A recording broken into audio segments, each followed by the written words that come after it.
রাধে রাধে সবাইকে। আজকে সানডে, ব্লগটা তোমরা মানডে পাবে। তো এখনও আমি মিস্টার গাঙ্গুলি ঘুম থেকে উঠেনি, আমি কোনো দরজা জানলা কিচ্ছু খুলিনি, ঠিক আছে। তাই তার আগেই তোমাদেরকে ইন্ট্রো দিতে এসেছি। বিছানাপত্র তো গোছানোই হয়নি, মিস্টার গাঙ্গুলি এখনও ঘুমিয়েই রয়েছে, সেই জন্য ঘরের ভেতরে বসে লাইট জ্বালিয়ে তোমাদেরকে ভিডিও ক্লিপসটা করছি, কারণ মিস্টার গাঙ্গুলি সানডে ঘুম থেকে উঠতে উঠতে দেরি হয়। তো আমি ভাবলাম একটুখানি তোমাদের সাথে ইন্ট্রোডাকশন করে নিই, তারপর গিয়ে ব্লগটা কন্টিনিউ করব।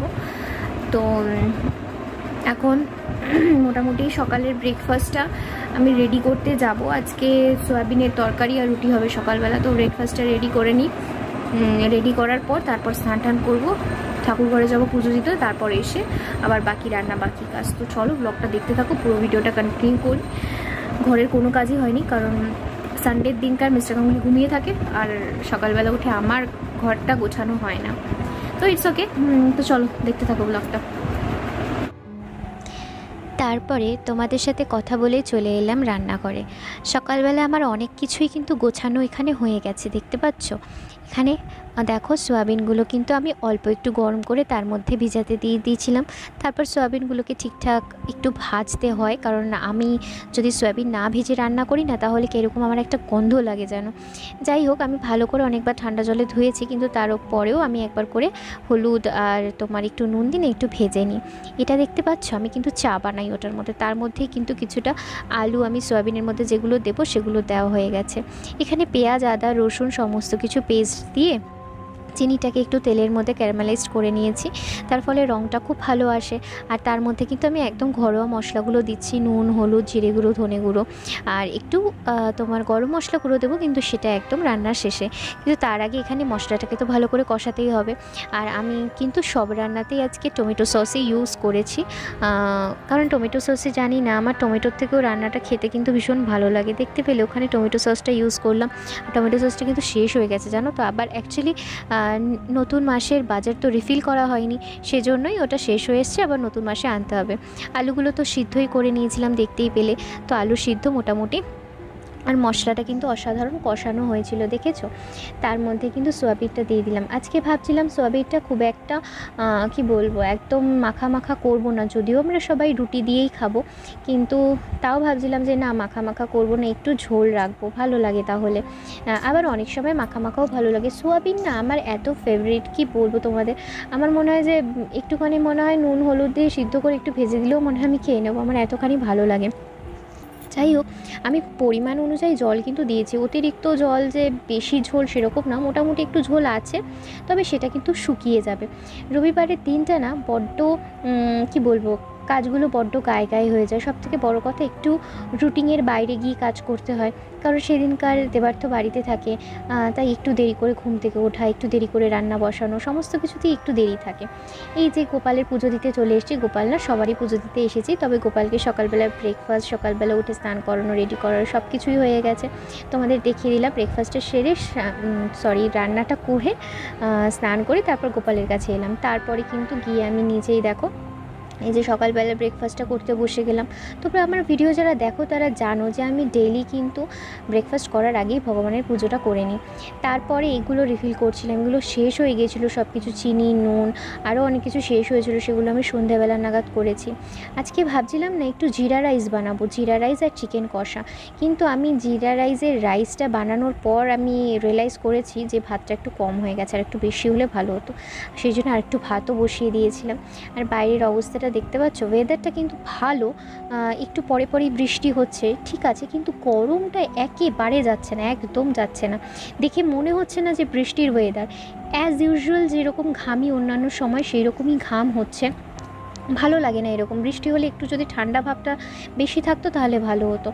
যাই হোক, তারপর আমি এখানে দেখো সাদা তেলের পরিমাণটা কমই, ঘিয়ের পরিমাণটাই বেশি ছিল। ঘি দিয়ে তার মধ্যে জিরে দিয়ে ভাতগুলোকে দিয়ে দিলাম। আমি এর মধ্যে নুন, মিষ্টি আর একটু, আজকে অন্যান্য দিনে আমি জিরা রাইস বানালে কেওড়া জলের পরিমাণটা 1 চামচ মতো দিই, কিন্তু আজকে 2 চামচ মতো ইউজ করেছি, বুঝতে পেরেছো? তোমরা কি জিরা রাইসে ন্যাচারালি অনেকেই কেওড়া জল ইউজ করে না, বাট আমি করি, একটু গন্ধটা ভালো হয় বলে। তোমরা তোমাদের ইচ্ছে মতো করতেও পারো, নাও করতে পারো।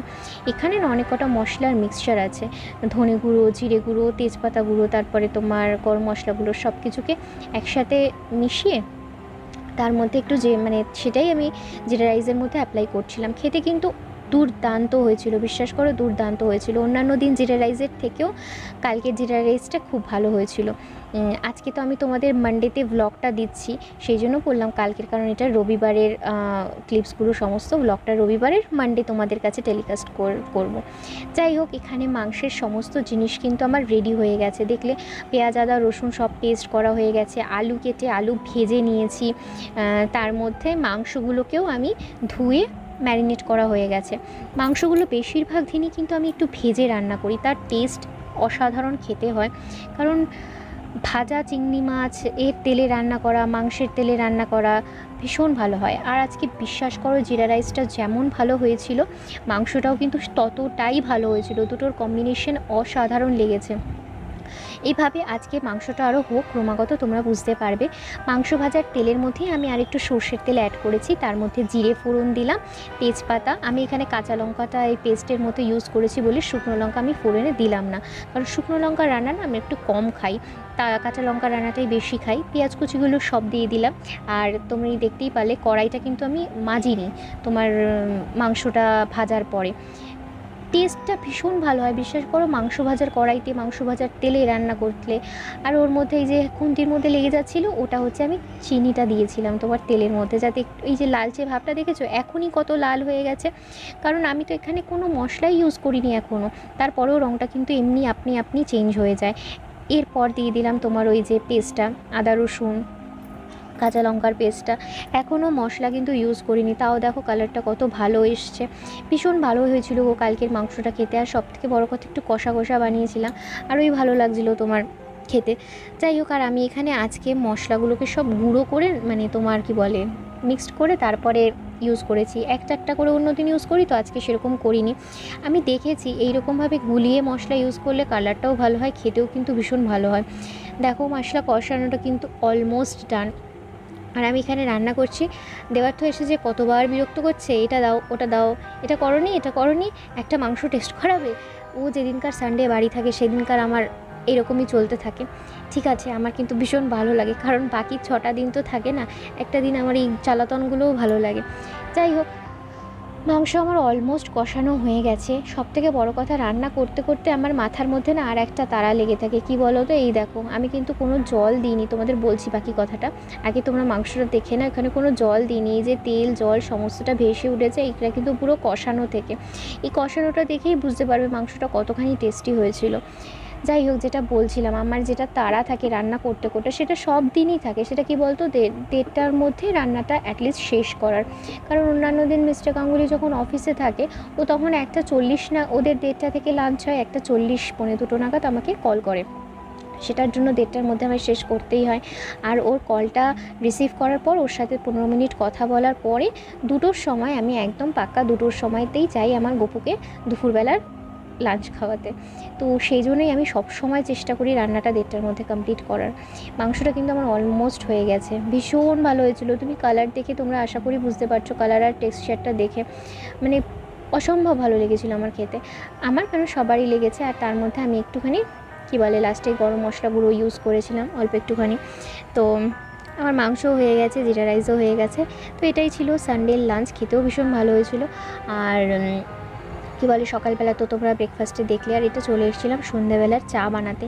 দুপুরবেলা খেয়ে নিয়ে একটু রেস্ট করে সন্ধ্যাবেলার চা তো ম্যান্ডেটারি, চা না হলে আমি পাগলা হয়ে যাবো। আমি কেন, আমার বরেরও একই অবস্থা, কিন্তু আমার বর একটু বেশি চাখোর, ও দিনের মধ্যে 4-5 বার হলেও ওর কোনো ব্যাপার না, কিন্তু আমি দিনে 2বারই খাই। আর এই রচাটা হচ্ছে আমার শ্বশুরমশাই, যে দুধ চা খায় না। যাই হোক, তারপরে আমার মনে হচ্ছিলো একটু চিড়ে ভাজা খাই চাটা খাওয়ার সাথে সাথে, তো ওইগুলো আমি চিড়ে ভাজাই খাচ্ছিলাম। এটা বেসিক্যালি আমার গপুকে দেওয়া প্রসাদ ছিল, জানো তো। আমি এরকম মানে ঠোঙা করে গ্রাপ্পা করে রেখে দিই গপুর প্রসাদগুলো, সেখান থেকে নিয়েই আমি একটুখানি খাচ্ছিলাম সন্ধ্যাবেলাতে। তো আমি এখন ঘরে বসে রয়েছি, তোমরা তো দেখলে চা ভাজা বলছি, চা খেলাম, চিড়ে ভাজা খেলাম, খিদে পাচ্ছিলো সেই জন্য। তো মিস্টার গাঙ্গুলিকে বললাম কি একটু ম্যাগি নিয়ে আসতে, আমার ম্যাগি খেতে খুব ভালো লাগে, চলো না চাউমিনের চেয়েও বেশি ভালো লাগে। তো বললো যে নিয়ে আসছি, কিন্তু আজকে আমাদের মিটিং আছে এখানে ফ্ল্যাটে, অ্যাপার্টমেন্টের যে মিটিংগুলো হয় না সেটা রয়েছে। তো মিস্টার গাঙ্গুলি ওখানে অ্যাটেন্ড হতে হবে, তো ওখানেই গিয়েছে। দেখি মনে হয় ঘন্টাখানেক মতো মিটিংগুলো হয়, তো হোক। মিটিং হওয়ার পরেই আমি বললাম ঠিক আছে মিটিং অ্যাটেন্ড করে নাও, হয়ে যাওয়ার পর তারপর আমার জন্য ম্যাগি নিয়ে আসবে, কারণ আমি ম্যাগি খাবো।